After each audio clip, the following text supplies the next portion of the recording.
ਵਾਹਿਗੁਰੂ ਜੀ ਕਾ ਖਾਲਸਾ ਵਾਹਿਗੁਰੂ ਜੀ ਕੀ ਫਤਿਹ। अस्सलाम वालेकुम आदाब अर्ज मैं ਤੁਹਾਡੀ ਹੋਸਟ ਨੀਲਮ ਕੌਰ ਤੇ ਮੈਂ TV84 ਦੇ ਸਾਰੇ ਦਰਸ਼ਕਾਂ ਤੇ ਸਰੋਤਿਆਂ ਨੂੰ ਜੀ ਆਇਆਂ ਕਹਿੰਦੀ ਹਾਂ ਪ੍ਰੋਗਰਾਮ ਸੱਚੋ ਸੱਚ ਵਿੱਚ ਜਿਹੜੇ ਇਸ ਪ੍ਰੋਗਰਾਮ ਨਾਲ ਦੇਸ਼ਾਂ ਵਿਦੇਸ਼ਾਂ ਤੋਂ ਜੁੜ ਚੁੱਕੇ ਨੇ। ਖਾਲਸਾ ਅਫੇਅਰ ਸੈਂਟਰ ਦੇ ਸੰਚਾਲਕ ਡਾਕਟਰ ਅਮਨਜੀਤ ਸਿੰਘ ਜੀ ਰੋਜ਼ਾਨਾ ਦੀ ਤਰ੍ਹਾਂ ਸਟੂਡੀਓ 'ਚ ਮੇਰੇ ਨਾਲ ਸ਼ਾਮਿਲ ਨੇ। ਉਹਨਾਂ ਨਾਲ ਗੱਲਬਾਤ ਕਰਕੇ ਅੱਜ ਦੇ ਅਹਿਮ ਇਸ਼ੂਜ਼ ਉੱਪਰ ਉਹਨਾਂ ਤੋਂ ਉਹਨਾਂ ਦਾ ਤਬਸਰਾ ਜਾਣਦੇ ਹਾਂ। ਜੀ ਡਾਕਟਰ ਸਾਹਿਬ ਵਾਹਿਗੁਰੂ ਜੀ ਕਾ ਖਾਲਸਾ ਵਾਹਿਗੁਰੂ ਜੀ ਕੀ ਫਤਿਹ। हाँ जी नीलम कौर जी ਤੁਹਾਨੂੰ ਵੀ ਤੇ ਦੁਨੀਆ ਭਰ 'ਚ ਬੈਠੇ ਸਾਡੇ ਬਹੁਤ ਹੀ ਪਿਆਰੇ ਸੋਹਣੇ ਸਿਆਣੇ TV84 ਦੇ ਵਿਊਅਰਸ ਨੂੰ ਵੀ ਵਾਹਿਗੁਰੂ ਜੀ ਕਾ ਖਾਲਸਾ ਵਾਹਿਗੁਰੂ ਜੀ ਕੀ ਫਤਿਹ ਤੇ ਸਾਡੇ ਬਹੁਤ ਹੀ ਪਿਆਰੇ ਮੁਸਲਮਾਨ ਭੈਣਾਂ ਭਰਾਵਾਂ ਨੂੰ अस्सलाम वालेकुम। जी डॉक्टर साहब जी आया प्रोग्राम सचो सच विच बहुत मेहरबानी जी। डॉक्टर साहब आज 11 अगस्त 2022 27 सावन नानक शाही संमत 554 ਦਾ ਦਿਨ ਹੈ ਤੇ ਡਾਕਟਰ ਸਾਹਿਬ ਪ੍ਰੋਗਰਾਮ ਸ਼ੁਰੂ ਕਰਨ ਤੋਂ ਪਹਿਲਾਂ ਅਸੀਂ ਆਪਣੇ ਦਰਸ਼ਕਾਂ ਤੇ ਸਰੋਤਿਆਂ ਨੂੰ ਹਮੇਸ਼ਾ ਤਰ੍ਹਾਂ ਦੱਸਿਓ ਵਿਊਅਰਸ ਜੇ ਤੁਸੀਂ ਹੱਕ ਸੱਚ ਇਨਸਾਫ ਤੇ ਪਹਿਰਾ ਦਿੰਦਾ ਇੱਕ ਚੈਨਲ TV84 ਨੂੰ ਦੇਖਣਾ ਚਾਹੁੰਦੇ ਹੋ ਤਾਂ ਤੁਸੀਂ ਦੇਖ ਸਕਦੇ ਸਪੈਕਟਰਮ ਕੇਬਲ RCN ਕੇਬਲ ਬੈਲਫਾਮ ਕੈਨੇਡਾ roku ਜਾਦੂ ਬਾਕਸ ਸ਼ਾਵਾ Facebook TV84 ਦੀ ਐਪ ਰਾਹੀਂ online streaming and IP box ਤੇ ਤੁਸੀਂ TV84 ਨੂੰ ਦੇਖ ਸਕਦੇ ਹੋ। ਵਿਊਅਰਸ ਜੇ ਤੁਸੀਂ TV84 ਨਾਲ ਜਾਂ ਪ੍ਰੋਗਰਾਮ ਸੱਚੋ ਸੱਚ ਨਾਲ Facebook ਰਾਹੀਂ ਜੁੜੇ ਹੋ ਤਾਂ ਇਸ ਨੂੰ ਵੱਧ ਤੋਂ ਵੱਧ ਲਾਈਕ ਕਰੋ ਤੇ ਸ਼ੇਅਰ ਕਰੋ ਅਤੇ ਨਾਲ ਹੀ YouTube ਤੇ ਸਬਸਕ੍ਰਾਈਬ ਵੀ ਕਰੋ। ਇਹ ਵੀ ਦੱਸ ਦਿਓ ਕਿ ਤੁਸੀਂ TV84 ਦੀ ਐਪ ਨੂੰ ਐਂਡਰੋਇਡ ਐਂਡ ਐਪ ਸਟੋਰ ਤੇ ਡਾਊਨਲੋਡ ਕਰਕੇ ਜੋ TV84 ਦੀ ਲਾਈਵ ਸਟ੍ਰੀਮ ਹੈ ਉਸ ਨੂੰ ਤੁਸੀਂ 24 ਆਵਰਸ ਦੇਖ ਸਕਦੇ ਹੋ। ਵਿਊਅਰਸ ਪ੍ਰੋਗਰਾਮ ਦੀ ਸ਼ੁਰੂਆਤ ਕਰਦੇ ਹਾਂ ਅੱਜ ਦੀ ਸਪਾਂਸਰਸ਼ਿਪ ਦੇ ਹਵਾਲੇ ਨਾਲ ਕਿ ਅੱਜ ਦੇ ਪ੍ਰੋਗਰਾਮ ਸੱਚੋ ਸੱਚ ਨੂੰ ਸਪਾਂਸਰ ਕੀਤਾ ਗਿਆ ਹੈ ਕੈਲਗਰੀ ਕੈਨੇਡਾ ਤੋਂ JS ਗਰੇਵਾਲ ਜੀ ਵੱਲੋਂ। ਸੋ ਇਹਨਾਂ ਨੇ ਬੇਨਤੀ ਕੀਤੀ ਹੈ ਕਿ ਅਸੀਂ ਗੁਰੂ ਗ੍ਰੰਥ ਸਾਹਿਬ ਜੀ ਦਾ ਪੱਲਾ ਫੜੀਏ, ਇਹਨਾਂ ਬਾਬਿਆਂ ਪਿੱਛੇ ਨਾ ਭੱਜੀਏ।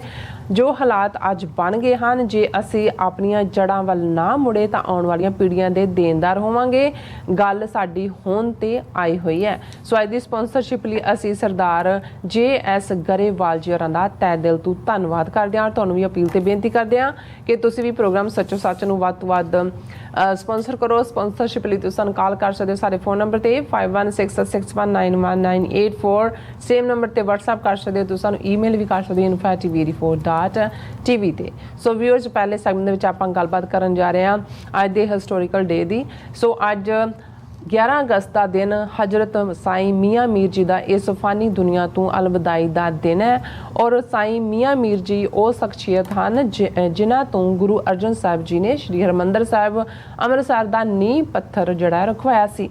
ਔਰ ਗੁਰੂ ਅਰਜਨ ਸਾਹਿਬ ਜੀ ਅਤੇ ਸਾਈਂ ਮੀਆਂ ਮੀਰ ਜੀ ਦੀਆਂ ਜਿਹੜੀਆਂ ਪਿਆਰ ਭਰੀਆਂ ਰੂਹਾਨੀ ਸਾਂਝਾਂ ਬਾਰੇ ਆਪਾਂ ਗੱਲਬਾਤ ਕਰਨ ਜਾ ਰਹੇ ਹਾਂ। ਸੋ ਅਸੀਂ ਚਾਹਾਂਗੇ ਕਿ ਤੁਸੀਂ ਸਾਡੇ ਨਾਲ ਇਸੇ ਤਰ੍ਹਾਂ ਬਣੇ ਰਹਿਣਾ। ਦੇਖਣ ਸੁਣਨ ਲਈ ਤੁਹਾਡਾ ਸਭ ਦਾ ਬਹੁਤ ਬਹੁਤ ਸ਼ੁਕਰੀਆ। ਜੀ ਡਾਕਟਰ ਸਾਹਿਬ ਕੀ ਕਹਿਣਾ ਚਾਹੋਗੇ? ਦੇਖੋ ਸਭ ਤੋਂ ਪਹਿਲਾਂ ਤਾਂ ਅਸੀਂ ਅੱਜ ਦੇ ਪ੍ਰੋਗਰਾਮ ਨੂੰ ਸਪਾਂਸਰ ਕਰਨ ਲਈ ਕੈਲਗਰੀ ਕੈਨੇਡਾ ਤੋਂ ਸਾਡੇ ਵੀਰ JS ਗਰੇਵਾਲ ਜੀ ਉਹਨਾਂ ਦਾ ਸ਼ੁਕਰੀਆ ਅਦਾ ਕਰਦੇ ਹਾਂ।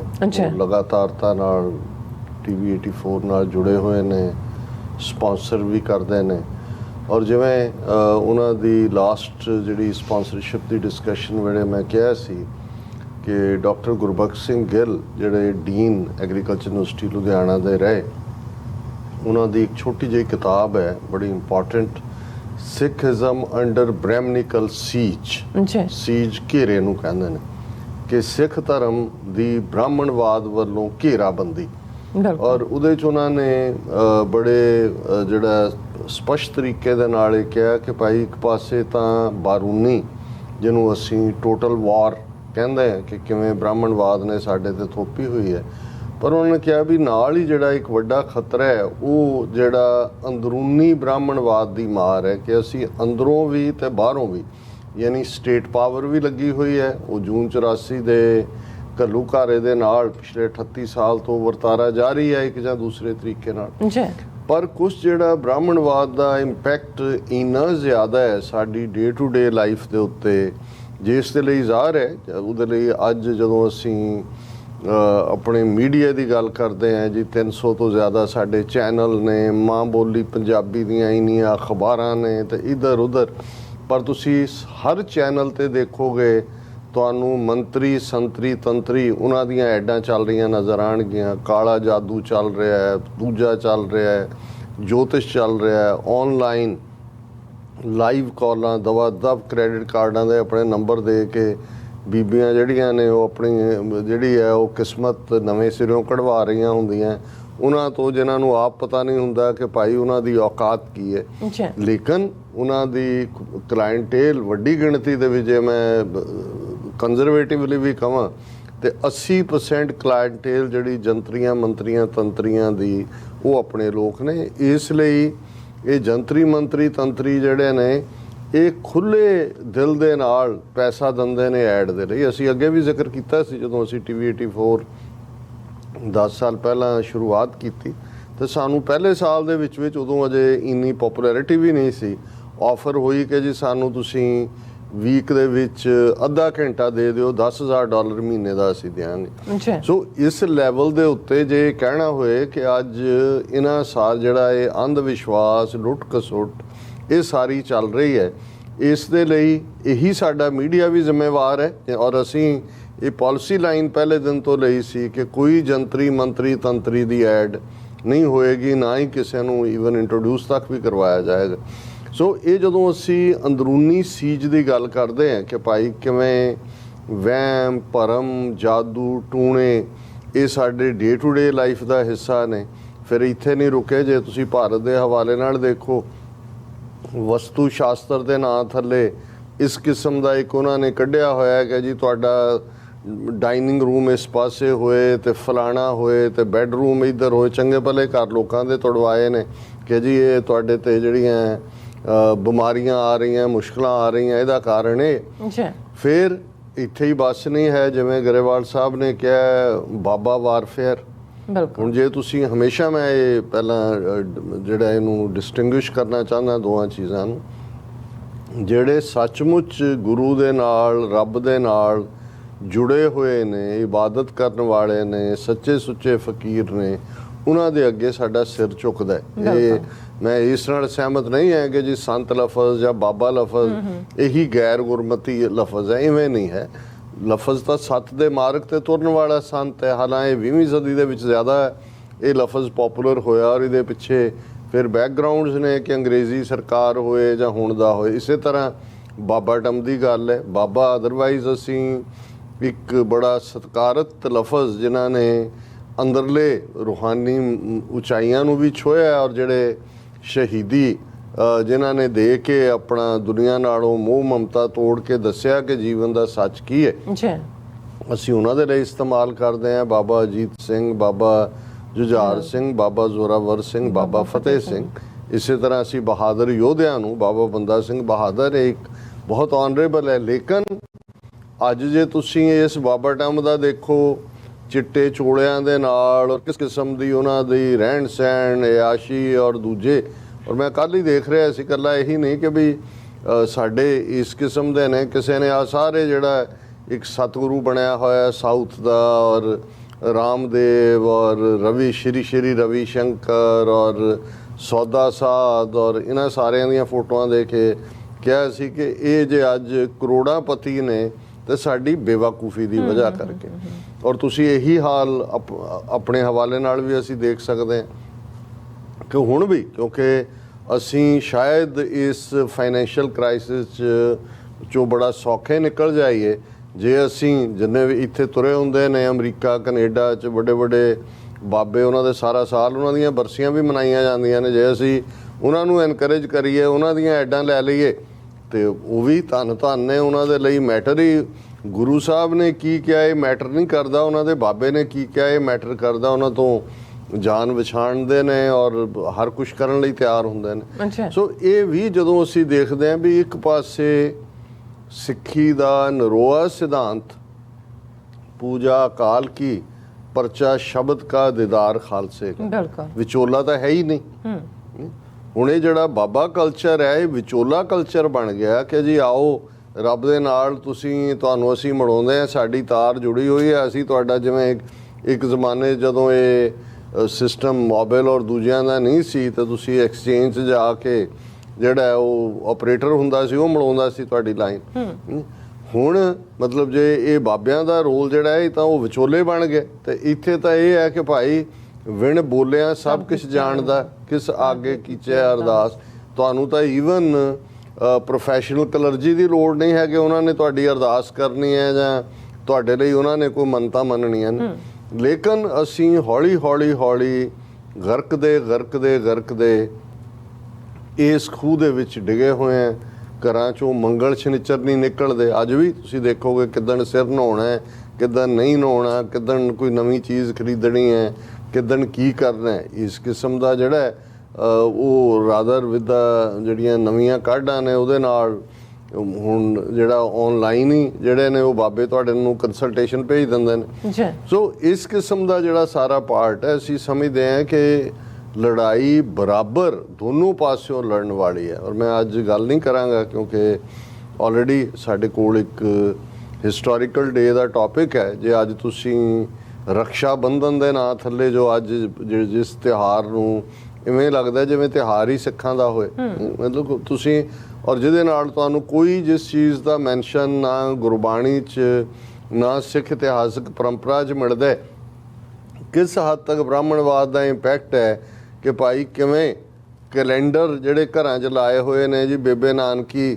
ਬਾਬਾ ਨਾਨਕ ਨੂੰ ਰੱਖੜੀ ਬੰਨ੍ਹ ਰਹੀ ਹੈ ਔਰ ਬੇਬੇ ਨਾਨਕੀ ਜਿਹੜੀ ਹੈ ਉਹ ਐਂ ਬਣਾਈ ਹੁੰਦੀ ਹੈ ਜਿਵੇਂ 18 ਸਾਲਾਂ ਦੀ ਮੁਟਿਆਰ ਹੈ, ਤੇ ਬਾਬਾ ਨਾਨਕ ਜਿਹੜੇ ਨੇ ਉਹ 60-70 ਸਾਲ ਦੇ ਬਜ਼ੁਰਗ ਬਾਬੇ ਜਿਹੜੇ ਨੇ ਉਹ ਰੱਖੜੀ ਬਣਾ ਰਹੇ ਹੁੰਦੇ ਨੇ। ਲੇਕਿਨ ਮਤਲਬ ਹੁਣ ਤੁਸੀਂ ਚੈਲੰਜ ਕਰਕੇ ਦੇਖੋ ਇਸ ਨੂੰ ਦੂਜੇ ਨੂੰ। ਮੈਂ ਅੱਜ ਵੀ ਬਹੁਤ ਸਾਰੀਆਂ ਪੋਸਟ ਦੇਖ ਰਿਹਾ ਸੀ, ਬਹੁਤ ਸਾਰੇ ਉਹਨੂੰ ਆਨੇ ਬਹਾਨੇ ਢੰਗ ਦੇ ਨਾਲ ਜਸਟੀਫਾਈ ਵੀ ਕਰ ਰਹੇ ਨੇ। ਚਲੋ ਠੀਕ ਹੈ ਜੀ, ਇਹ ਗੱਲ ਤਾਂ ਪੁਰਾਣੀ ਹੋ ਗਈ, ਰਕਸ਼ਾ ਬੰਧਨ ਅਬਲਾ ਸੀ ਨਹੀਂ ਸੀ, ਹੁਣ ਤਾਂ ਦੇਖੋ ਨਾ ਜੀ ਇਹ ਭੈਣ ਭਰਾ ਦਾ ਪਿਆਰ ਹੈ ਜੀ। ਔਰ ਚਲੋ ਇਸ ਬਹਾਨੇ ਕੁੜੀਆਂ ਪੇਕੇ ਆ ਜਾਂਦੀਆਂ ਸੀ, ਇਹ ਸੌਣ ਭਾਦੋ ਦਾ, ਔਰ ਜਿਹੜਾ ਉਹਦੇ 'ਚ ਜਿਹੜਾ ਚਲੋ ਭਰਾਵਾਂ ਤੋਂ ਕੋਈ ਪੈਸੇ ਵੀ ਉਹਨਾਂ ਦੀ ਆਰਥਿਕ ਮਦਦ, ਯਾਨੀ ਕਹਿਣ ਦਾ ਮਤਲਬ ਇਹ ਹੈ ਕਿ ਵੀ ਹਿੰਮਤ ਨਹੀਂ ਹੈ ਇਹ ਕਹਿਣ ਦੀ ਕਿ ਭਾਈ ਠੀਕ ਹੈ ਕੁਝ ਚੀਜ਼ਾਂ ਕਲਚਰ ਰਾਹੀਂ ਆ ਜਾਂਦੀਆਂ ਨੇ ਵਿੱਚ, ਉਹ ਇੱਕ ਵੱਖਰੀ ਡਿਬੇਟ ਹੈ। ਪਰ ਅੱਜ ਅਸੀਂ ਇਸ ਨੂੰ ਹੁਣ ਇਹਨੂੰ ਔਰ ਉਹਦੀ ਜਸਟੀਫਿਕੇਸ਼ਨ ਹੁੰਦੀ ਹੈ। ਦੇਖੋ ਜੀ ਬਾਬੇ ਬਕਾਲੇ ਰੱਖੜ ਪੁੰਨਿਆਂ ਦਾ ਮੇਲਾ ਲੱਗਦਾ, ਦੇਖੋ ਜੀ ਫਿਰ ਤਾਂ ਰੱਖੜੀ। ਹੁਣ ਮੈਂ 2-3 ਹਿਸਟੋਰੀਅਨਸ ਜਿਨ੍ਹਾਂ ਦਾ ਇਸ ਦੇ ਉੱਤੇ ਕੰਮ ਹੈ ਉਹਨਾਂ ਨੂੰ ਮੈਂ ਪੁੱਛਿਆ ਕਿ ਜੀ ਇਹ ਰੱਖੜ ਪੁੰਨਿਆਂ ਦੀ ਗੱਲ ਕਿੱਥੋਂ, ਕਹਿੰਦੇ ਜੀ ਅਸਲ 'ਚ ਜਿਹੜੀ ਡੇਟ ਜਿੱਦਣ ਬਾਬਾ ਮੱਖਣ ਸ਼ਾਹ ਲੋਬਾਣਾ ਨੇ ਗੁਰੂ ਲਾਧੋਰੇ ਦਾ ਹੋਕਾ ਦਿੱਤਾ ਉਸ ਦਿਨ ਪੂਰਨਮਾਸ਼ੀ ਸੀ, ਕਿਉਂਕਿ ਪੁਰਾਣੇ ਵੇੜੇ ਇਹਦੇ ਨਾਲ ਹੀ ਕੈਲਕੂਲੇਸ਼ਨ ਹੁੰਦੀ ਸੀ, ਔਰ ਉਦਣ ਪੂਰਨਮਾਸ਼ੀ ਦਾ ਦਿਨ ਸੀ ਔਰ ਕੁਦਰਤੀ ਜਿਹੜੀ ਰੱਖੜੀ ਹੈ ਹਿੰਦੂਆਂ ਦੇ ਵਿੱਚ ਉਦਣ ਹੀ ਹੁੰਦੀ ਸੀ। ਹੁਣ ਕਾਰਨ ਤਾਂ ਇਸ ਦਾ ਇਹ ਹੋਇਆ ਕਿ ਭਾਈ ਇਹ ਗੁਰੂ ਲਾਧੋਰੇ ਕਿ ਇਹਨਾਂ ਫੇਕ ਬਾਬਿਆਂ ਗੁਰੂਆਂ ਵੱਲ ਮਤ ਜਾਓ, ਅਸਲੀ ਗੁਰੂ ਲੱਭ ਪਿਆ। ਔਰ ਅਸੀਂ ਦੇਖਦੇ ਹਾਂ ਕਿ ਬਾਬਾ ਬਕਾਲੇ ਕਹਿ ਕੇ ਗੁਰੂ ਹਰਕ੍ਰਿਸ਼ਨ ਸਾਹਿਬ ਜੋਤੀ ਜੋਤ ਸਮਾਏ ਸਨ। ਹੁਣ ਉਸ ਓਕੇਜ਼ਨ ਨੂੰ ਜਿਹੜਾ ਦਿਨ ਹੀ ਉਹ ਹੋਏ ਕਿ ਔਰ ਇਵੇਂ ਹੀ ਕੁਝ ਚੀਜ਼ਾਂ ਹੁੰਦੀਆਂ ਨੇ ਜਿਹੜੀਆਂ ਕੋਇਨਸਾਈਡ ਵੀ ਕਰਦੀਆਂ ਨੇ। ਸੋ ਉਹਦਾ ਕੋਈ ਰੱਖੜੀ ਦੀ ਸੈਲੀਬ੍ਰੇਸ਼ਨ ਨਾਲ ਕੋਈ ਤਾਲੁਕ ਨਹੀਂ ਸੀ ਕਿ ਜੀ ਕੋਈ ਰੱਖੜ ਪੁੰਨਿਆਂ ਦਾ ਮੇਲਾ, ਉਹਦਾ ਤਾਂ ਇਨਫੈਕਟ ਗੁਰੂ ਲਾਧੋਰੇ ਦੇ ਨਾਲ ਤਾਲੁਕ ਸੀ। ਹੁਣ ਉਹਨੂੰ ਤੁਸੀਂ ਬਣਾ ਕੇ ਜਸਟੀਫਾਈ ਕਰੋ। ਔਰ ਅੱਜ ਜੇ ਤੁਸੀਂ ਇਸ ਕਿਸਮ ਦੇ ਟੌਪਿਕ ਲੈਂਦੇ ਹੋ ਜਿਹੜੇ 4 ਸਮਝਦਾਰ ਕਿਸਮ ਦੇ ਹੁੰਦੇ ਨੇ ਉਹ ਵੀ ਕਹਿਣਗੇ। ਹਾਲਾਂ ਅੱਜ ਮੈਨੂੰ ਚੰਡੀਗੜ੍ਹ ਤੋਂ ਸਾਡੇ ਇੱਕ ਵੀਰ ਨੇ ਉਹ ਕਾਲ ਕਰਦੇ ਨੇ, ਉਹਨਾਂ ਨੇ ਕਿਹਾ ਜੀ ਇਹ ਇਸ਼ੂ ਚੁੱਕੋ, ਅੱਜ ਸਿੱਖਾਂ ਨੂੰ ਕੀ ਹੋ ਗਿਆ। ਮੈਂ ਕਿਹਾ ਭਾਈ ਇਹ ਫਿਰ ਅਸੀਂ ਇਸੇ 'ਚ ਹੀ ਚਲੇ ਜਾਵਾਂਗੇ ਫਸ ਕੇ।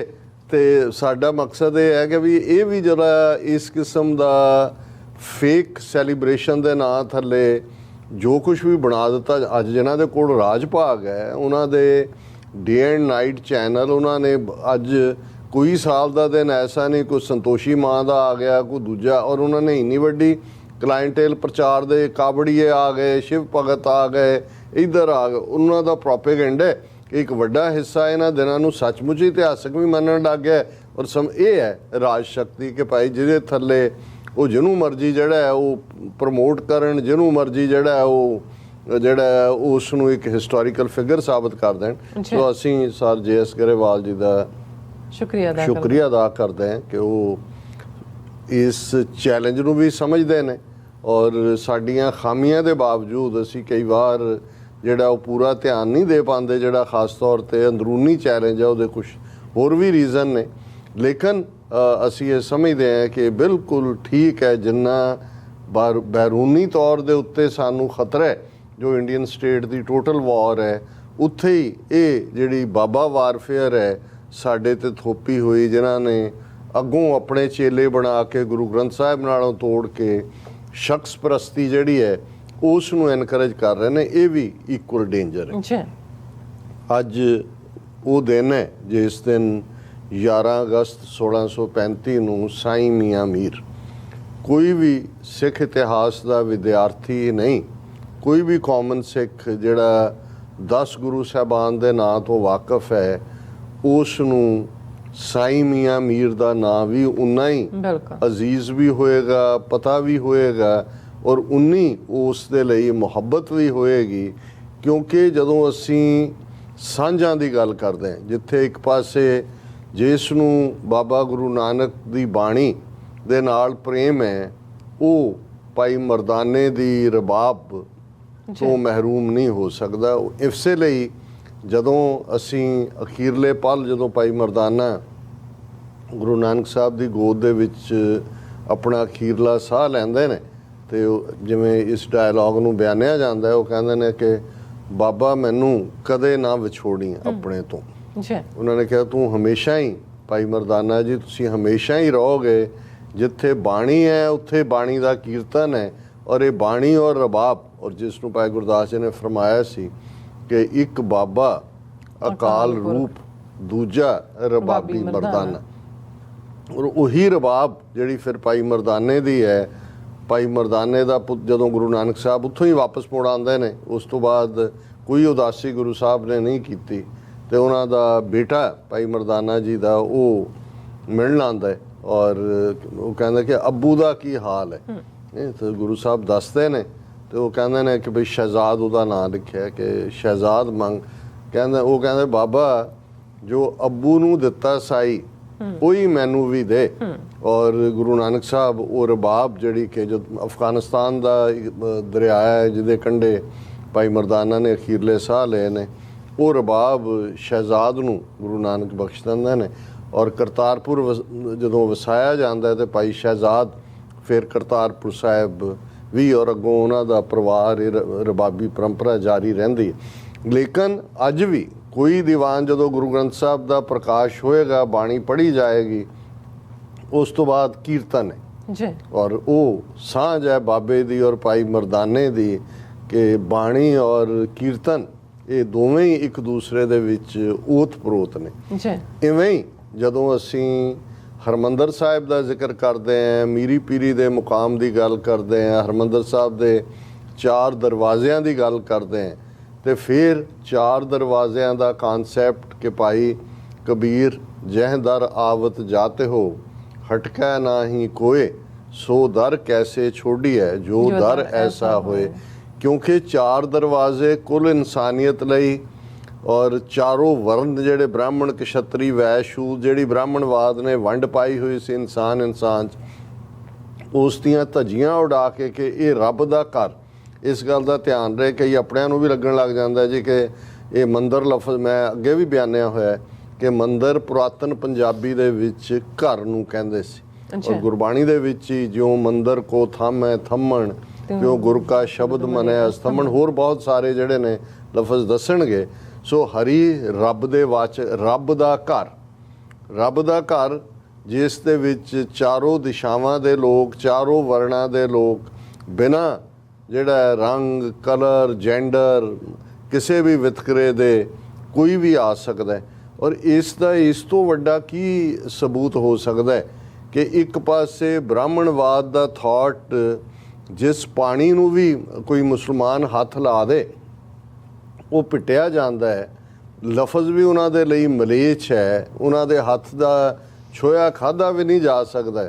ਤੇ ਜਦੋਂ ਰੱਬ ਦਾ ਘਰ ਬਣ ਰਿਹਾ ਹੈ, ਔਰ ਉਸ ਰੱਬ ਦੇ ਘਰ ਦਾ ਨੀਂਹ ਪੱਥਰ ਸੰਗੇ ਬੁਨਿਆਦ ਰਖਵਾਉਣ ਲਈ 5ਵੇਂ ਪਾਤਸ਼ਾਹ ਗੁਰੂ ਅਰਜਨ ਸਾਹਿਬ ਪਾਲਕੀ ਭੇਜ ਕੇ ਸਾਈਂ ਮੀਆਂ ਮੀਰ ਜਿਹੜੇ ਲਾਹੌਰ ਦੇ ਵਿੱਚ ਨਿਵਾਸ ਕਰਦੇ ਨੇ, ਉਹਨਾਂ ਨੂੰ ਸੱਦਦੇ ਨੇ, ਔਰ ਉਹਨਾਂ ਤੋਂ ਉਸ ਦਾ ਸੰਗੇ ਬੁਨਿਆਦ ਰਖਵਾਇਆ ਜਾਂਦਾ ਹੈ। ਸੋ ਜਿੱਥੇ ਬਾਣੀ ਔਰ ਰਬਾਬ ਦੀ ਸਾਂਝ, ਕੀਰਤਨ ਦੀ ਸਾਂਝ ਹੈ, ਉੱਥੇ ਜਦੋਂ ਲੱਖਾਂ ਲੋਕ ਰੋਜ਼ਾਨਾ ਹਰਿਮੰਦਰ ਸਾਹਿਬ ਦੇ ਦੀਦਾਰ ਕਰਦੇ ਨੇ, ਗੁਰੂ ਅਰਜਨ ਸਾਹਿਬ ਦੇ ਉਸ ਦਰ ਦੇ ਉੱਤੇ ਨਤਮਸਤਕ ਹੁੰਦੇ ਨੇ, ਤੇ ਉਹੀ ਰੱਬ ਦਾ ਘਰ ਹੈ ਜਿਸ ਦੀ ਬੁਨਿਆਦ, ਜਿਸ ਦਾ ਸੰਗੇ ਬੁਨਿਆਦ ਹਜ਼ਰਤ ਸਾਈਂ ਮੀਆਂ ਮੀਰ ਨੇ ਰੱਖਿਆ ਹੋਇਆ ਹੈ। ਇਹ ਛੋਟੀ ਗੱਲ ਨਹੀਂ ਹੈ, ਬਹੁਤ ਵੱਡੀ। ਪਰ ਇਹੀ ਜਦੋਂ ਅਸੀਂ ਅੱਜ ਦੇ ਕੰਟੈਕਸਟ ਦੇ ਵਿੱਚ ਜਦੋਂ ਅੱਜ ਅਸੀਂ ਇਹ ਗੱਲ ਕਰ ਰਹੇ ਹਾਂ, ਤਾਂ ਮੈਂ ਪਿਛਲੇ 24 ਘੰਟਿਆਂ 'ਚ ਕਾਫੀ ਕੋਸ਼ਿਸ਼ ਕੀਤੀ। ਅੱਗੇ ਵੀ ਪੜ੍ਹਨ ਦਾ ਸ਼ੌਕ ਹੁੰਦਾ ਹੈ, ਪਰ ਜਿੰਨਾ ਵੀ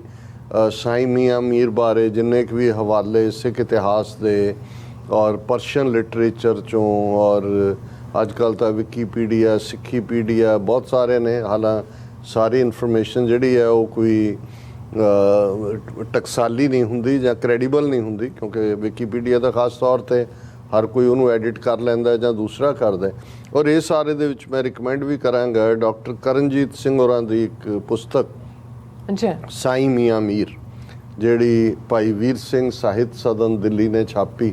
ਉਸ ਦੇ ਵਿੱਚ ਕਿਉਂਕਿ ਹਰ ਥਾਂ ਥੋੜ੍ਹਾ ਬਹੁਤ, ਕਿਉਂਕਿ ਇੱਕ ਗੱਲ ਦਾ ਇਹ ਵੀ ਧਿਆਨ ਰਹੇ ਕਿ ਪੁਰਾਤਨ ਪੀਰੀਅਡ 'ਚ ਜਿਹੜੀ ਕੋਰਟ ਰੈਕਰਡ ਨੇ ਉਹਨਾਂ ਦਾ ਪਰਸ਼ੀਅਨ ਲੈਂਗੁਏਜ ਹੈ, ਔਰ ਉਹਦੇ ਜਿਹੜੀ ਕੈਲਕੂਲੇਸ਼ਨ ਸੀ ਇਸਲਾਮਿਕ ਕੈਲੰਡਰ ਹਿਜਰੀ ਸੰਮਤ ਨਾਲ ਹੁੰਦੀ ਹੈ, ਹਿੰਦੂਆਂ ਦਾ ਕੈਲੰਡਰ ਬਿਕਰਮੀ ਕੈਲੰਡਰ ਸੀ, ਉਹਦੇ 'ਚ ਸੀ। ਸੋ ਜ਼ਰੂਰੀ ਨਹੀਂ ਕਿ ਹਰ ਚੀਜ਼ ਦਾ ਹਵਾਲਾ ਹਰ ਥਾਂ 'ਤੇ ਮਿਲੇ, ਕੁਝ ਚੀਜ਼ਾਂ ਬਿਲਕੁਲ ਮਾਈਨਸ। ਲੇਕਿਨ ਜਦੋਂ ਅਸੀਂ ਇਤਿਹਾਸਿਕ ਪਰੰਪਰਾ ਨੂੰ ਮਨ 'ਚ ਰੱਖਦੇ ਹਾਂ ਤੇ ਉਹਦੇ 'ਚ ਇੱਕ ਇੰਪੋਰਟੈਂਟ ਸੈਗਮੈਂਟ ਜਿਹੜਾ ਅੱਜ ਹੁਣ ਜਿਹੜੇ ਈਵਨ ਹਿਸਟਰੀਓਗ੍ਰਾਫੀ ਵਾਲੇ ਨੇ ਉਹਨੂੰ ਮੰਨਦੇ ਨੇ, ਉਹ ਓਰਲ ਹਿਸਟਰੀ ਵੀ ਹੈ ਕਿ ਜਿਹੜੀ ਜ਼ਬਾਨੀ ਕਲਾਮੀ। ਔਰ ਉਹਨੂੰ ਅਸੀਂ ਓਰਲ ਹਿਸਟਰੀ ਦੇ ਨਾਲ ਜੇ ਇੱਕ ਲਫ਼ਜ਼ ਹੋਰ ਜੋੜ ਦਈਏ, ਸੀਨਾ ਬਸੀਨਾ। ਔਰ ਜਿਹੜੀ ਸੀਨਾ ਬਸੀਨਾ ਚੱਲ ਰਹੀ ਰਵਾਇਤ ਹੁੰਦੀ ਹੈ, ਉਹਦੇ 'ਚੋਂ ਰਵਾਇਤ ਵੀ ਬਣਦੀ ਹੈ, ਥੋੜ੍ਹੀ ਬਹੁਤ ਐਗਜ਼ੈਜਰੇਟ ਵੀ ਹੋ ਜਾਂਦੀ ਹੈ, ਲੇਕਿਨ ਉਹਦੀ ਇੱਕ ਆਪਣੀ ਅਹਿਮੀਅਤ ਹੁੰਦੀ ਹੈ। ਔਰ ਕਿਸੇ ਚੀਜ਼ ਨੂੰ ਵੀ ਇਸ ਲਈ ਨਕਾਰ ਦੇਣਾ ਕਿ ਜੀ ਉਹਦਾ ਕੋਈ ਫਾਰਸੀ ਸੋਰਸ ਨਹੀਂ ਹੈ, ਉਹਦਾ ਕੋਈ ਪੰਜਾਬੀ ਸੋਰਸ ਨਹੀਂ ਹੈ। ਸਾਡੇ ਤਾਂ ਉਹੀ ਉਸ ਖਿੱਤੇ ਦੇ ਵਿੱਚ ਇਤਿਹਾਸ ਲਿਖਣ ਪੜ੍ਹਨ ਦੂਜੇ ਤੀਜੇ ਦਾ ਨਾ ਸ਼ੌਕ ਸੀ, ਨਾ ਹੀ ਉਹਨੂੰ ਰਿਕਾਰਡ ਕਰਨ ਦਾ। ਹਾਲਾਂਕਿ ਮੁਗਲਾਂ ਨੂੰ ਜਾਂ ਜਿਨ੍ਹਾਂ ਨੂੰ ਅਸੀਂ ਜਿੰਨਾ ਮਰਜ਼ੀ ਜਿਹੜਾ ਹੈ ਉਹ ਉਹਨਾਂ ਦੀਆਂ ਗਲਤੀਆਂ ਲਈ ਕੋਸੀਏ, ਪਰ ਜੇ ਮੁਗਲ ਬਾਦਸ਼ਾਹਾਂ ਦੀ ਗੱਲ ਕਰੀਏ ਤਾਂ ਈਵਨ ਬਾਬਰ ਵਰਗਾ ਬਾਦਸ਼ਾਹ ਉਹ ਆਪਣੀ ਰੋਜ਼ਾਨਾ ਡਾਇਰੀ ਲਿਖਦਾ ਸੀ। ਔਰ ਇਹੀ ਜੇ ਤੌਜ਼ਕੇ ਜਹਾਂਗੀਰੀ, ਜੇ ਗੁਰੂ ਅਰਜਨ ਸਾਹਿਬ ਦੀ ਸ਼ਹਾਦਤ ਦਾ ਸਬੂਤ ਸਭ ਤੋਂ ਜ਼ਿਆਦਾ ਪੁਖਤਾ ਨਿਕਲਿਆ ਤੇ ਉਹ ਜਹਾਂਗੀਰ ਦੀ ਆਪਣੀ ਆਟੋਬਾਇਓਗ੍ਰਾਫੀ 'ਚੋਂ ਤੌਜ਼ਕੇ ਜਹਾਂਗੀਰੀ। ਅਕਬਰ ਬੇਸ਼ੱਕ ਆਪ ਨਹੀਂ ਸੀ ਪੜ੍ਹਿਆ ਲਿਖਿਆ, ਲੇਕਿਨ ਆਈਨੇ ਅਕਬਰੀ ਉਸ ਦੌਰ ਦੀ ਸਾਨੂੰ ਗੱਲ ਦੱਸਦੀ ਹੈ।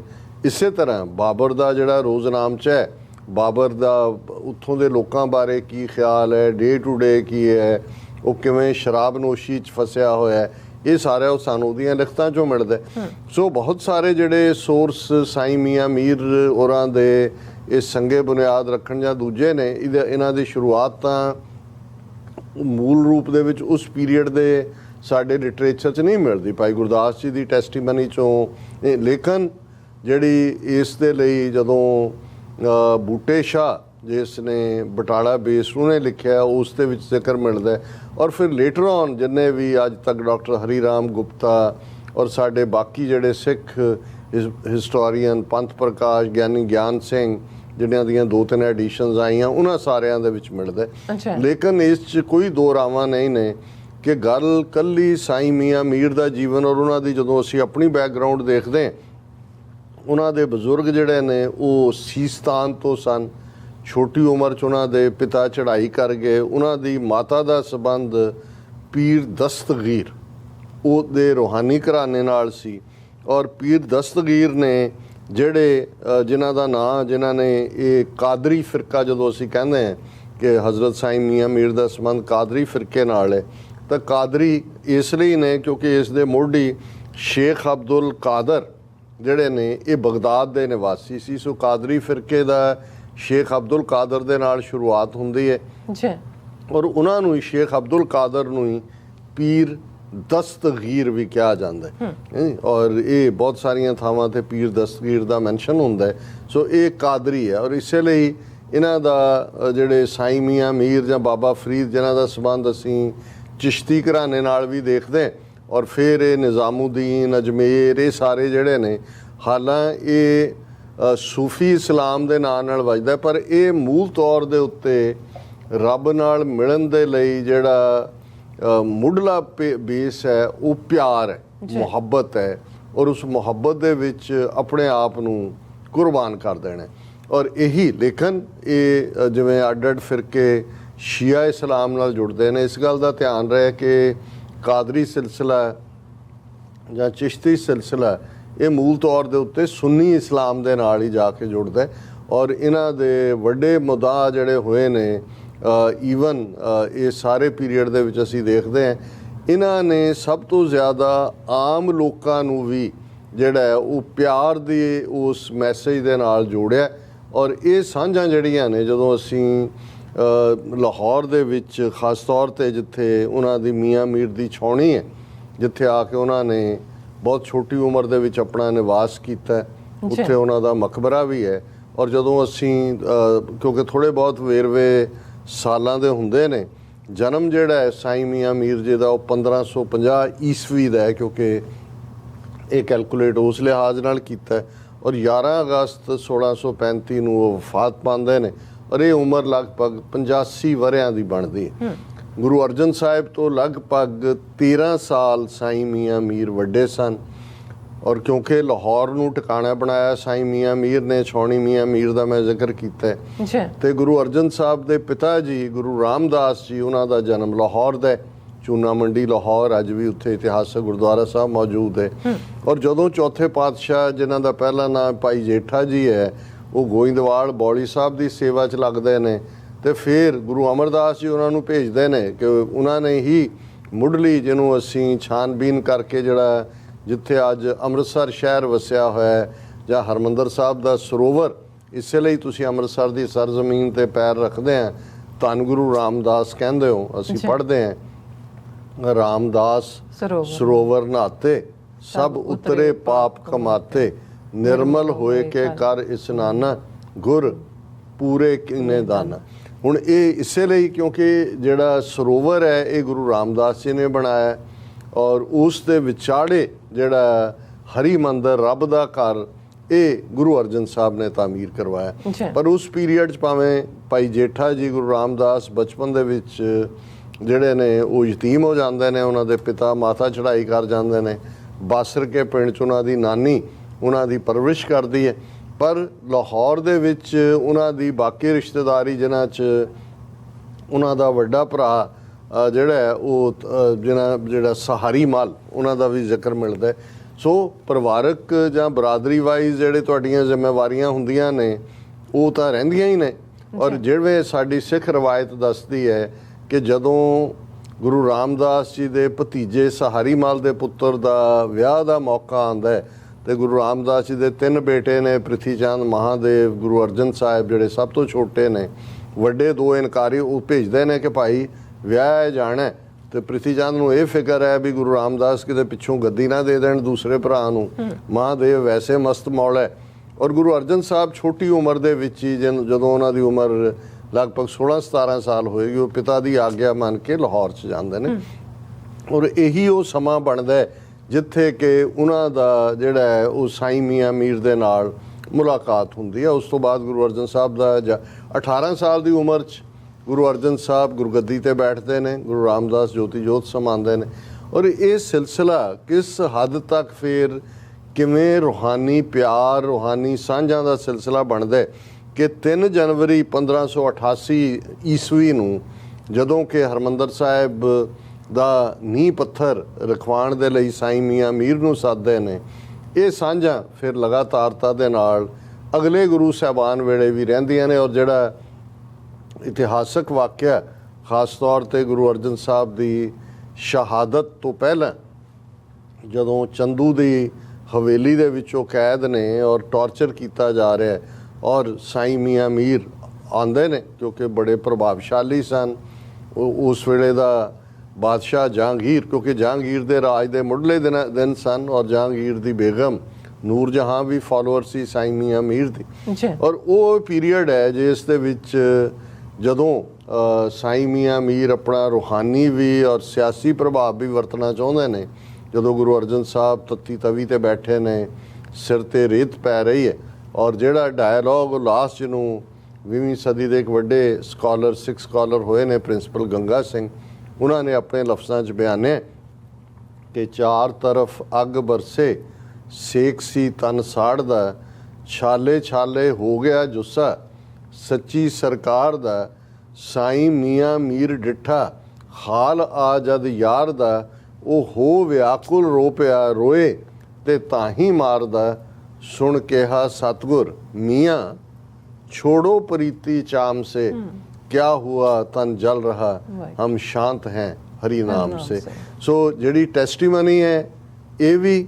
ਔਰ ਫਿਰ ਸਾਈਂ ਮੀਆਂ ਮੀਰ ਜਦੋਂ ਗੁਰੂ ਹਰਗੋਬਿੰਦ ਸਾਹਿਬ ਜਹਾਂਗੀਰ ਵੱਲੋਂ ਹੀ ਉਹੀ ਜਿਹੜੀਆਂ ਪੈਲੇਸ ਇੰਟਰੀਗ ਹੁੰਦਾ ਉਹਦੇ ਥੱਲੇ ਗਵਾਲੀਅਰ ਦੇ ਕਿਲੇ ਦੇ ਵਿੱਚ ਜਿਹੜਾ ਉਹਨਾਂ ਨੂੰ ਕੈਦ ਕਰ ਲਿਆ ਜਾਂਦਾ ਹੈ। ਔਰ ਉਸ ਸਾਰੇ ਪੀਰੀਅਡ 'ਚ ਵੀ ਇੱਕ ਪਾਸੇ ਸਾਡੇ ਰੂਹਾਨੀ ਨੈਰੇਟਿਵ ਹੈ ਸਿੱਖ ਇਤਿਹਾਸ ਦਾ, ਇਹਦੇ 'ਚ ਕੋਈ ਸ਼ੱਕ ਨਹੀਂ ਹੈ ਕਿ ਲਾਹੌਰ ਦਾ ਵਜ਼ੀਰ ਖਾਂ ਜਿਹੜਾ ਗੁਰੂ ਸਾਹਿਬ ਦਾ ਸ਼ਰਧਾਲੂ ਸੀ, ਔਰ ਸਾਈਂ ਮੀਆਂ ਮੀਰ ਨੇ, ਕਿਉਂਕਿ ਨੂਰ ਜਹਾਂ ਜਹਾਂਗੀਰ ਦੀ ਬੇਗਮ ਉਹ ਆਲਮੋਸਟ ਕੁਈਨ ਸੀ, ਉਹਦੇ ਹੀ ਹੁਕਮ ਚੱਲਦੇ ਸੀ, ਉਹਦੇ ਰਾਹੀਂ ਜਿਹੜਾ ਹੈ ਉਹ ਗੁਰੂ ਸਾਹਿਬ ਦਾ ਜਿਹੜਾ 52 ਰਾਜਿਆਂ ਦੀ ਰਿਹਾਈ ਔਰ ਉਸ ਦੇ ਨਾਲ ਵੀ ਜੁੜਦਾ। ਫਿਰ ਅਸੀਂ ਅੰਮ੍ਰਿਤਸਰ 'ਚ ਜਦੋਂ 5 ਵੱਡੇ ਸਰੋਵਰ ਨੇ ਅੰਮ੍ਰਿਤਸਰ ਦੇ, ਉਹਨਾਂ 'ਚ ਇੱਕ ਕੌਲਸਰ ਹੈ, ਬੀਬੀ ਕੌਲਾਂ ਦੀ ਗੱਲ ਹੁੰਦੀ ਹੈ, ਅਤੇ ਕਿਵੇਂ ਕੌਲਾਂ ਦਾ ਜਿਹੜੀ ਸਾਈਂ ਮੀਆਂ ਮੀਰ ਦੀ ਫੋਲੋਅਰ ਹੈ ਪਰ ਉਹ ਕਿਵੇਂ ਗੁਰੂ ਹਰਗੋਬਿੰਦ ਸਾਹਿਬ ਦੇ ਦਰਬਾਰ 'ਚ ਆਉਂਦੀ ਹੈ, ਔਰ ਕਿੰਨਾ ਵੱਡਾ ਜਿਹੜਾ ਇਹ ਜਦੋਂ ਅਸੀਂ ਕੌਲਸਰ ਦੇ ਉਹ ਸਾਰੇ ਹਿਸਟੋਰੀਕਲ ਬੈਕਗਰਾਊਂਡ ਵੱਲ ਦੇਖਦੇ ਹਾਂ, ਔਰ ਇਹ ਸਾਂਝ ਲਗਾਤਾਰਤਾ ਦੇ ਨਾਲ ਜਾਰੀ ਰਹਿੰਦੀ ਹੈ। ਔਰ ਸਾਈਂ ਮੀਆਂ ਮੀਰ ਅੱਜ ਵੀ ਜਦੋਂ ਸਿੱਖ ਜਥੇ ਜਾਂਦੇ ਨੇ ਗੁਰਪੁਰਬ ਮਨਾਉਣ ਦੇ ਲਈ, ਉਹ ਇਸ ਗੱਲ ਨੂੰ ਯਕੀਨੀ ਬਣਾਉਂਦੇ ਨੇ ਜਿੱਥੇ ਉਹ ਇਤਿਹਾਸਕ ਗੁਰਦੁਆਰਿਆਂ ਦੇ ਦੀਦਾਰ ਕਰਦੇ ਨੇ, ਉੱਥੇ ਛਾਉਣੀ ਮੀਆਂ ਮੀਰ ਦੇ ਵਿੱਚ ਸਾਈਂ ਮੀਆਂ ਮੀਰ ਦੇ ਮਕਬਰੇ 'ਤੇ ਵੀ, ਔਰ ਇਸੇ ਤਰ੍ਹਾਂ ਪਾਕਪਤਨ 'ਚ ਬਾਬਾ ਫਰੀਦ ਜਿਨ੍ਹਾਂ ਦਾ ਕਲਾਮ ਗੁਰੂ ਗ੍ਰੰਥ ਸਾਹਿਬ 'ਚ ਦਰਜ ਹੈ। ਔਰ ਮੈਂ ਗੱਲ ਤਾਂ ਹੋਰ ਵੀ ਵੇਰਵੇ ਨਾਲ ਕਰਨਾ ਚਾਹੁੰਦਾ ਸੀ ਕਿ ਭਾਈ ਕਿਵੇਂ ਕਿਸ ਲੈਵਲ ਦੇ ਇਹ ਫਕੀਰ ਸੀ। ਇੱਕ ਵਾਕਿਆ ਜਿਹੜਾ ਉਹਨਾਂ ਦੇ ਜਿਨ੍ਹਾਂ ਨੇ ਬਾਇਓਗ੍ਰਾਫੀਜ਼ ਲਿਖੀਆਂ, ਉਹਨਾਂ ਨੇ ਜਹਾਂਗੀਰ ਦੇ ਨਾਲ ਜਿਹੜਾ ਉਹ ਮੁਲਾਕਾਤ ਦਾ, ਜਦੋਂ ਜਹਾਂਗੀਰ ਮਿਲਣ ਆਇਆ ਔਰ ਉਹਨੇ ਦੇਖਿਆ ਕਿ ਜਿੱਥੇ ਸਾਈਂ ਮੀਆਂ ਮੀਰ ਸਨ ਉਹਦੇ ਆਲੇ ਦੁਆਲੇ ਉਹਨਾਂ ਨੇ ਦਰਬਾਨ ਜਿਹੜੇ ਤਾਇਨਾਤ ਕੀਤੇ ਹੋਏ ਸੀ ਕਿ ਕੋਈ ਵੀ ਅੰਦਰ ਨਹੀਂ ਆ ਸਕਦਾ ਬਿਨਾਂ ਆਗਿਆ ਤੋਂ। ਔਰ ਕਹਿੰਦੇ ਨੇ ਕਿ ਜਹਾਂਗੀਰ ਨੂੰ ਵੀ ਉਹਨਾਂ ਨੇ ਰੋਕਿਆ ਕਿ ਜੀ ਸਾਈਂ ਜੀ ਦਾ ਹੁਕਮ ਹੈ, ਨਹੀਂ ਆ ਸਕਦਾ। ਉਹ ਭਰਿਆ ਪੀਤਾ ਬਾਦਸ਼ਾਹਾਂ ਦੀ ਇੱਕ ਆਪਣੀ ਈਗੋ ਹੁੰਦੀ ਹੈ, ਔਰ ਉਹ ਜਦੋਂ ਫਾਈਨਲੀ ਉਹਨੂੰ ਅੰਦਰੋਂ ਇਜਾਜ਼ਤ ਮਿਲੀ ਉਹ ਆਇਆ ਅਤੇ ਉਹਨੇ ਜਹਾਂਗੀਰ ਨੇ ਕਿਹਾ ਕਿ ਜੀ ਇਹ ਫਕੀਰਾਂ ਦੇ ਖਾਨਗਾਹ ਉੱਤੇ ਜਾਂ ਦਰਗਾਹਾਂ 'ਤੇ ਇਹ ਸੰਤਰੀਆਂ ਦਾ ਦਰਬਾਨਾਂ ਦਾ ਕੀ ਕੰਮ ਹੈ ਕਿ ਭਾਈ ਇਹ ਤਾਂ ਖੁੱਲ੍ਹਾ ਹੋਣਾ ਚਾਹੀਦਾ। ਅਤੇ ਸਾਈਂ ਮੀਆਂ ਮੀਰ ਨੇ ਕਿਹਾ ਇਸ ਲਈ ਕਿ ਹਿਰਸ ਦੇ ਮਾਰੇ ਹੋਏ ਕੁੱਤੇ ਪਰਸ਼ੀਅਨ ਦੇ ਵਿੱਚ ਸੱਗ ਉਹ ਅੰਦਰ ਨਾ ਆ ਸਕਣ। ਸੋ ਉਹਨੂੰ ਸ਼ਰਮਿੰਦਗੀ ਵੀ ਦਿਵਾਈ ਕਿ ਭਾਈ ਇਹ ਤੁਸੀਂ ਇਹ ਜਿਹੜੇ ਫਕੀਰ ਨੇ ਇਹਨਾਂ ਇੱਥੇ ਇਸ ਕਿਸਮ ਦਾ ਜੋ ਤੁਹਾਡੀ ਮਾਨਸਿਕ ਹਾਲਤ ਹੈ ਉਹ ਜੇ ਨਹੀਂ ਹੈ। ਸੋ ਇਹ ਗੱਲ ਸਾਬਤ ਵੀ ਕਰਦੀ ਹੈ ਕਿ ਭਾਈ ਇੱਕ ਪਾਸੇ ਉਸ ਕਿਸਮ ਦੇ ਦਰਬਾਰੀ ਮਜ਼ਹਬ ਨੂੰ ਮੰਨਣ ਵਾਲੇ ਵੀ ਸੀ ਜਿਹੜੇ ਜੋ ਬਾਦਸ਼ਾਹਾਂ ਦੇ ਫਰਮਾਨ ਸੀ ਉਹਦੇ 'ਤੇ ਮੋਹਰ ਲਾ ਦਿੰਦੇ ਸੀ, ਪਰ ਦੂਸਰੇ ਪਾਸੇ ਉਹ ਨਿਜ਼ਾਮੂਦੀਨ ਔਲੀਆ ਹੋਏ ਦਿੱਲੀ 'ਚ, ਹਜ਼ਰਤ ਸਾਈਂ ਮੀਆਂ ਮੀਰ ਹੋਣ, ਇਸ ਕਿਸਮ ਦੇ ਜਿਹੜੇ ਫਕੀਰ ਵੀ ਸਨ ਜਿਹੜੇ ਦਿਲੋਂ ਰੱਬ ਨਾਲ ਜੁੜੇ ਹੋਏ ਸੀ, ਲੇਕਿਨ ਉਹ ਆਮ ਆਵਾਮ ਦੀ ਤਰਜਮਾਨੀ ਕਰਦੇ ਸੀ, ਬਾਦਸ਼ਾਹਾਂ ਦੀ ਖੁਸ਼ਾਮਦ 'ਚ ਯਕੀਨ ਨਹੀਂ ਸੀ ਰੱਖਦੇ। ਔਰ ਸਾਈਂ ਮੀਆਂ ਮੀਰ ਦੀ ਸਾਂਝ ਤਾਂ ਜਦੋਂ ਜੂਨ 84 ਦਾ ਹਮਲਾ ਹੁੰਦਾ ਭਾਰਤੀ ਫੌਜ ਵੱਲੋਂ ਟੈਂਕਾਂ ਤੋਪਾਂ ਨਾਲ, ਅਤੇ ਸਾਡੇ ਸ਼ਾਇਰ ਪ੍ਰੋਫੈਸਰ ਹਰਿੰਦਰ ਸਿੰਘ ਮਹਿਬੂਬ ਇਹ ਕਹਿੰਦੇ ਨੇ ਕਿ ਕਿਵੇਂ ਉਹਨਾਂ ਨੇ ਮੀਆਂ ਮੀਰ ਦੇ ਉਸ ਮੁਕਾਮ ਨੂੰ, ਉਸ ਨੀਂਹ ਪੱਥਰ ਨੂੰ ਖੂਨ ਦੇ ਵਿੱਚ ਵੀਟ ਦਿੱਤਾ। ਸੋ ਇਹ ਜਿਹੜੀ ਤੁਸੀਂ ਸਾਂਝਾਂ ਦੀ ਗੱਲ ਕਰਦੇ ਹੋ ਉਹ ਫਿਰ ਇੱਕ ਦਿਹਾੜੀ ਜਾਂ ਇੱਕ ਵਰ੍ਹਾ ਜਾਂ ਇੱਕ ਸਦੀ ਤੱਕ ਨਹੀਂ, ਇਹ ਅਜ਼ਲਾਂ ਦੀ ਸਾਂਝ ਹੈ। ਜਦੋਂ ਤੱਕ ਇੱਕ ਵੀ ਸਿੱਖ ਇਸ ਧਰਤੀ ਦੇ ਉੱਤੇ ਕਾਇਮ ਹੈ, ਹਰਿਮੰਦਰ ਸਾਹਿਬ ਔਰ ਇਹ ਸਾਈਂ ਮੀਆਂ ਮੀਰ ਔਰ ਗੁਰੂ ਅਰਜਨ ਸਾਹਿਬ ਦੀ ਰੂਹਾਨੀ ਮੁਹੱਬਤ, ਰੂਹਾਨੀ ਪਿਆਰ, ਇਸੇ ਤਰ੍ਹਾਂ ਭਾਈ ਮਰਦਾਨਾ ਗੁਰੂ ਨਾਨਕ ਸਾਹਿਬ ਦੀ ਬਾਣੀ ਔਰ ਰਬਾਬ ਦੀ ਸਾਂਝ ਇਹ ਇਵੇਂ ਹੀ ਰਹੇਗੀ। ਔਰ ਅਸੀਂ ਅੱਜ ਦਾ ਇਹ ਸਮੁੱਚਾ ਪ੍ਰੋਗਰਾਮ ਹਜ਼ਰਤ ਸਾਈਂ ਮੀਆਂ ਮੀਰ ਦੀ ਨਜ਼ਰ ਕਰਦੇ ਹਾਂ। ਜੀ ਡਾਕਟਰ ਸਾਹਿਬ, ਤੁਹਾਡਾ ਬਹੁਤ ਬਹੁਤ ਸ਼ੁਕਰੀਆ। ਤੁਸੀਂ ਆਪਣੇ ਵਿਚਾਰ ਸਾਡੇ ਦਰਸ਼ਕਾਂ ਨਾਲ ਸਾਂਝੇ ਕੀਤੇ ਨੇ। ਸੋ ਇੱਥੇ ਲੈਣਾ ਬ੍ਰੇਕ, ਔਰ ਬ੍ਰੇਕ ਤੇ ਜਾਣ ਤੋਂ ਪਹਿਲਾਂ ਅਸੀਂ ਆਪਣੇ ਦਰਸ਼ਕਾਂ ਤੇ ਸਰੋਤਿਆਂ ਨੂੰ ਅਪੀਲ ਤੇ ਬੇਨਤੀ ਕਰਦੀ ਵਿਊਅਰਸ ਹੈ, ਜਿਸ ਤਰ੍ਹਾਂ ਕਿ ਤੁਸੀਂ ਜਾਣਦੇ ਹੋ ਕਿ TV 84 ਹੱਕ ਸੱਚ ਇਨਸਾਫ ਦੀ ਜਿਹੜੀ ਆਵਾਜ਼ ਹੈ ਉਹ ਬੁਲੰਦ ਕਰ ਰਿਹਾ। ਇਹ ਆਵਾਜ਼ ਤੁਹਾਡੇ ਪਿਆਰ ਸਦਕਾ, ਤੁਹਾਡੇ ਵਿਸ਼ਵਾਸ ਸਦਕਾ, ਤੁਹਾਡੇ ਡੋਨੇਸ਼ਨ ਸਦਕਾ ਹੀ ਹੋ ਰਹੀ ਹੈ। ਸੋ ਅਸੀਂ ਚਾਹਾਂਗੇ ਕਿ ਤੁਸੀਂ TV 84 ਦੀ ਚੜ੍ਹਦੀ ਕਲਾ ਲਈ ਵੱਧ ਤੋਂ ਵੱਧ ਡੋਨੇਟ ਕਰੋ। ਡੋਨੇਟ ਕਰਨ ਲਈ ਸਾਡੀ ਵੈਬਸਾਈਟ tv84.tv ਤੇ ਜਾ ਕੇ ਪੇਪਲ ਦੀ ਵਰਤੋਂ ਕਰਕੇ ਵਨ ਟਾਈਮ ਡੋਨੇਟ ਕਰ ਸਕਦੇ ਹੋ, ਮੰਥਲੀ ਡੋਨੇਟ ਵੀ ਕਰ ਸਕਦੇ ਹੋ। ਤੁਸੀਂ TV 84 ਦੇ ਨਾਮ ਤੇ ਚੈੱਕ ਬਣਾ ਕੇ ਸਾਨੂੰ ਮੇਲ ਵੀ ਕਰ ਸਕਦੇ ਹੋ ਸਾਡੇ ਇਸ ਪਤੇ ਤੇ 36-01 37th Avenue, Long Island City, New York 11101 USA, ਜਾਂ ਫਿਰ ਤੁਸੀਂ ਸਾਨੂੰ ਫੋਨ ਰਾਹੀਂ ਵੀ ਸੰਪਰਕ ਕਰ ਸਕਦੇ ਹੋ ਸਾਡੇ ਫੋਨ ਨੰਬਰ ਤੇ 5166191984। ਤੁਸੀਂ ਸਾਨੂੰ ਈਮੇਲ ਵੀ ਕਰ ਸਕਦੇ ਹੋ info@tv84.tv ਤੇ। ਅਸੀਂ ਤੁਹਾਡੇ ਤਹਿ ਦਿਲ ਤੋਂ ਸ਼ੁਕਰਗੁਜ਼ਾਰ ਹੋਵਾਂਗੇ। ਸੋ ਇੱਥੇ ਲੈਣੇ ਬ੍ਰੇਕ ਵਿਊਅਰਸ, ਤੁਸੀਂ ਸਾਨੂੰ ਇਸ ਤਰ੍ਹਾਂ ਬਣੇ ਰਹਿਣਾ। ਮਿਲਦੇ ਹਾਂ ਆਫਟਰ ਦਿਸ ਸ਼ਾਰਟ ਬ੍ਰੇਕ।